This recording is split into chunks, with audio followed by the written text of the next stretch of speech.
네, 바로 이어서 가겠습니다. 우리 교재에 비문학 같은 소리 하고 있네. 24페이지 정신적 사건과 육체적 사건에 관한 관계에 대한 건데요. 같이 한번 풀어보겠습니다.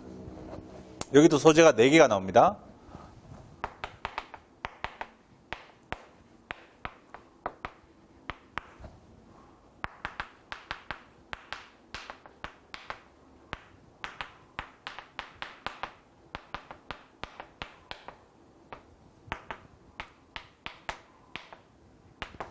네 개가 나옵니다.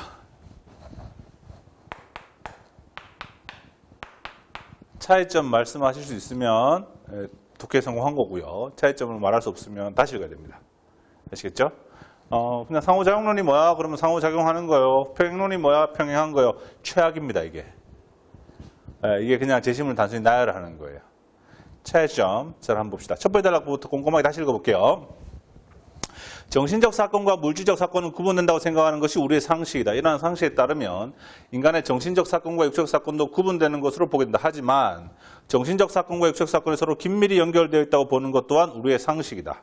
위가 텅 비어 있으면 정신적 고통을 느끼는 현상, 두려움을 느끼면 가슴이 더 빨리 뛰는 현상 등이 그러한 예이다. 저는 위가 텅 비어 있으면 가슴이 빨리 뛰던데. 네. 문제는 정신적 사건과 육체적 사건의 이질성과 관련성이라는 두 가지 상식을 조화시키기 쉽지 않다는 것이다. 정신적 사건과 육체적 사건이 서로 다른 종류의 것이라고 주장하는 이론, 곧 심신이원론은 그 두 종류의 사건이 관련되어 있음을 설명하기 위해 다양한 방법을 시도한다. 정신적 사건과 육체적 사건에 뭘 따지고 있죠? 관계를 따지고 있어요. 관계. 관계에 대해서 우리가 배운 게 하나가 있어요.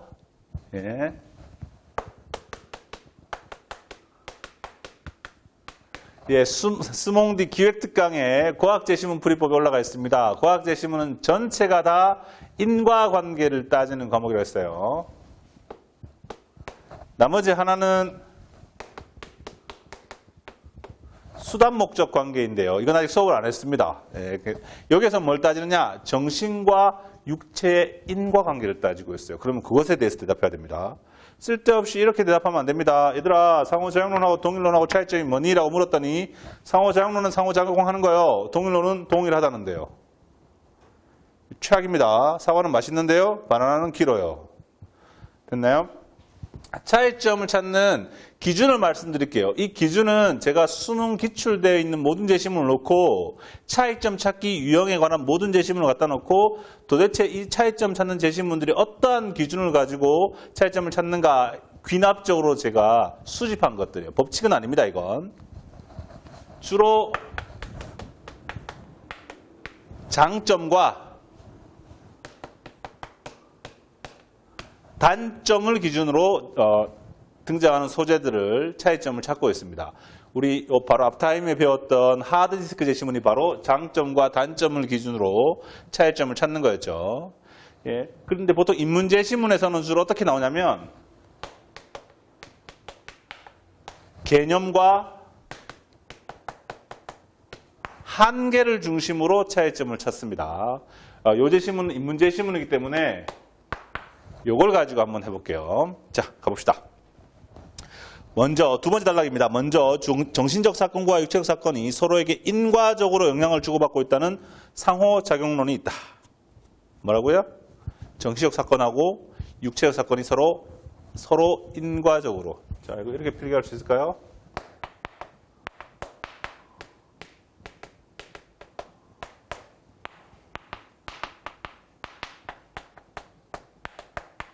정신과 육체가 서로 인과적으로 영향을 주고받는다고 합니다. 이는 위가 텅 비어 있다는 육체적 사건이 원인이 되어 고통을 느낀다는 정신적 사건이 결과로 일어나고 두려움이라는 정신적 사건이 원인이 되어 가슴이 더 빨리 뛰는 육체적 사건이 결과로 일어난다고 설명한다. 그러나 단점 나오네요. 한계가 나옵니다. 그러나 서양 근세 철학의 관점에서 보면 공간을 차지하고 있지 않은 정신이 어떻게 공간을 차지하고 있는 육체에 영향을 미칠 수 있느냐 하는 문제가 생긴다. 이게 좀 이상하다는 거죠.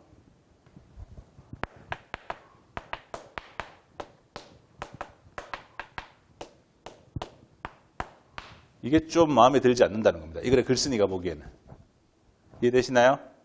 여하튼 얘는 이렇게 주장을 해요. 아시겠죠? 그 다음 평행론에 가겠습니다. 세 번째 단락입니다. 이에 비해 평행론은 정신적 사건과 육체적 사건 사이에 어떠한 인과관계도 성립하지 않으며 정신적 사건은 정신적 사건대로, 육체적 사건은 육체적 사건대로 인과관계가 성립한다고 주장하는 이원론이다. 평행론은 정신이 정신에게 육체가 육체에게 영향을 미친다는 겁니다. 눈치채셨나요? 이게 영혼 없는 필기예요. 차이점 나와요, 이러면? 나오는 것 같아 보이죠? 전혀 안 나온 거예요, 이게. 자, 제가 질문할게요. 얘랑 얘랑 뭐가 달라요? 할 말이 없습니다. 그래서 이걸 이렇게 읽을 수 있으면 독해를 잘하는 거예요. 평행론은 정신이 정신에게 영향을 미친다. 요거를 정신은 육체에게 영향을 미치지 않는다로 읽으실 수 있어야 됩니다. 그럼 차이점이 대본에 나왔죠. 어떻게 나왔죠? 정신이 육체에게 영향을 미칠 수 있는가? Yes, No. 차이점 나왔죠. 육체가 정신에게 영향을 미칠 수 없다로 읽어야 됩니다. 육체가 정신에게 영향을 미칠 수 있느냐? Yes, No. 차이점 나왔죠? 이제 차이점 말할 수 있는 겁니다. 아시겠죠? 똑같은 말입니다. 이 말이나 똑같아요. 똑같은 말인데도 이걸 이렇게 읽을 수 있느냐가 수능 국어 영역에서 독해의 본질입니다. 선생님, 그걸 어떻게 하나요? 이걸 잘 보셔야죠.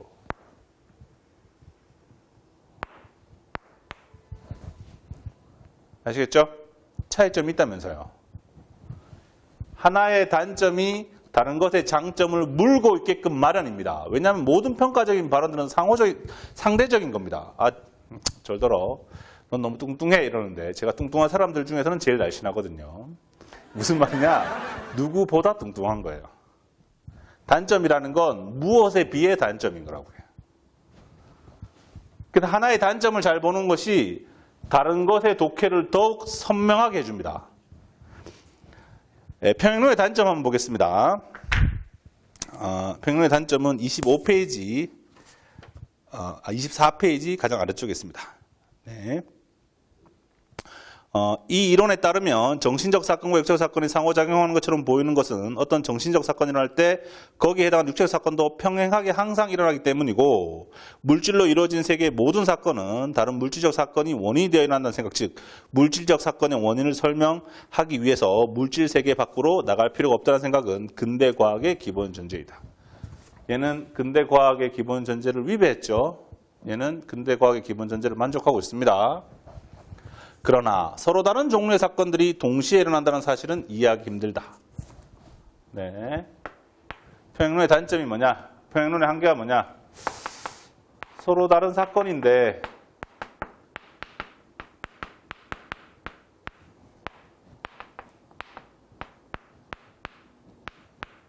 왜 동시에 일어나지? 이거에 대해서 답변하려면 서로 다른 사건이 아니라고 말하든가 동시에 일어나지 않는다고 말해야 되는데, 평행론은 서로 다른 사건이라고 하면서도 항상 동시에 일어난다고 얘기하고 있는 겁니다. 이게 단점이에요. 부수현상론 보겠습니다. 부수현상론은 모든 정신적 사건은 육체적 사건에 의해 일어나지만 그 역은 성립하지 않는다고 주장하여 두 가지 상식 사이의 조화를 설명하려는 이원론이다. 이에 따르면 육체적 사건은 정신적 사건을 일으키고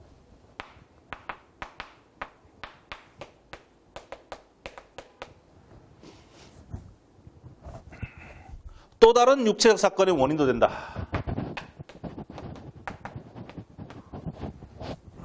하지만 정신적 사건은 육체적 사건에 동반되는 부수현상일 뿐 정신적 사건이든 육체적 사건이든 어떠한 사건에도 아무런 영향을 미치지 못한다. 마찬가지입니다.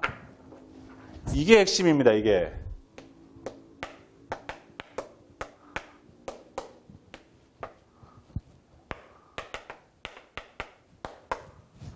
보이시나요?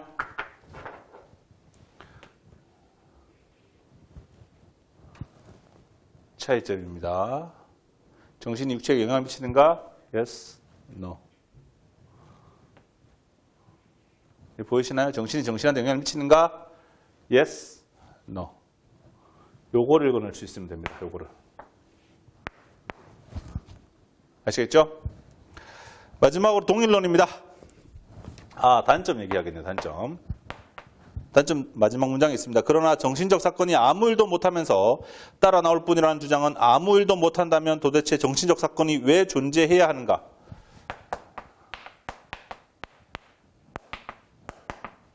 정신은 아무 일도 안 하는데 왜 필요하지? 입니다. 됐나요? 이것에 대해서 동일론은 뭐라고 말을 하는가? 마지막 단락 가보겠습니다. 정신적 사건과 육체적 사건을 구분하면서 그들이 관련 있음을 설명하는 이론들은 모두 각자의 문제점에 봉착한다. 그래서 정신적 사건과 육체적 사건은 별개의 사건이 아니라 두 사건이 문자 그대로 동일한 사건이라는 동일론, 곧 심신이론론이 제기된다.